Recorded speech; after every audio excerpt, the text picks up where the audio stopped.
बुद्ध भगवान एक गांव में उपदेश दे रहे थे। उन्होंने कहा कि हर किसी को धरती माता की तरह सहनशील तथा क्षमाशील होना चाहिए। क्रोध ऐसी आग है जिसमें क्रोध करने वाला दूसरों को जलाएगा तथा खुद भी जल जाएगा।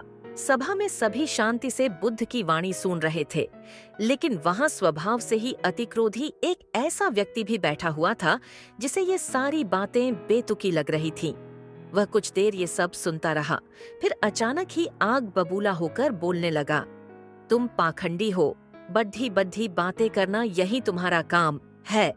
तुम लोगों को भ्रमित कर रहे हो। तुम्हारी ये बातें आज के समय में कोई मायने नहीं रखती। ऐसे कई कटु वचनों सुनकर भी बुद्ध शांत रहे।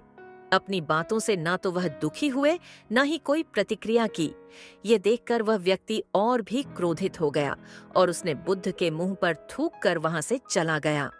अगले दिन जब उस व्यक्ति का क्रोध शांत हुआ तो उसे अपने बुरे व्यवहार के कारण पछतावे की आग में जलने लगा और वह उन्हें ढूंढते हुए उसी स्थान पर पहुंचा।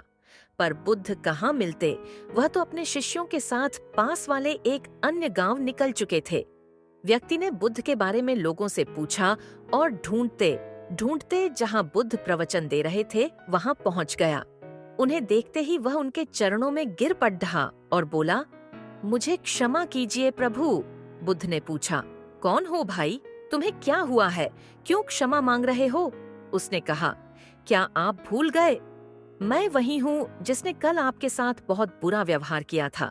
मैं शर्मिंदा हूँ। मैं मेरे दुष्ट आचरण की क्षमा याचना करने आया हूँ। भगवान बुद्ध ने प्रेम पूर्वक कहा, बीता हुआ कल तो मैं वहीं छोड़ डाचकर आया गया और तुम अभी भी वहीं अटके हुए हो।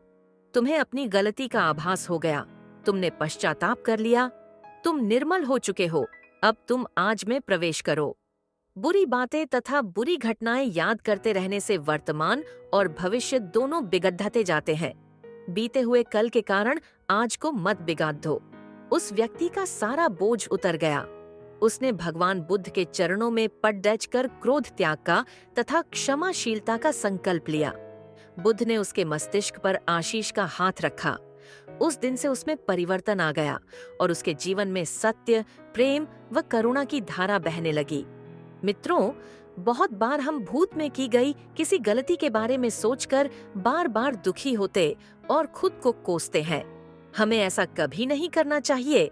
गलती का बोध हो जाने पर हमें उसे कभी ना दोहराने का संकल्प लेना चाहिए और एक नई ऊर्जा के साथ वर्तमान को सुदृढ़ बनाना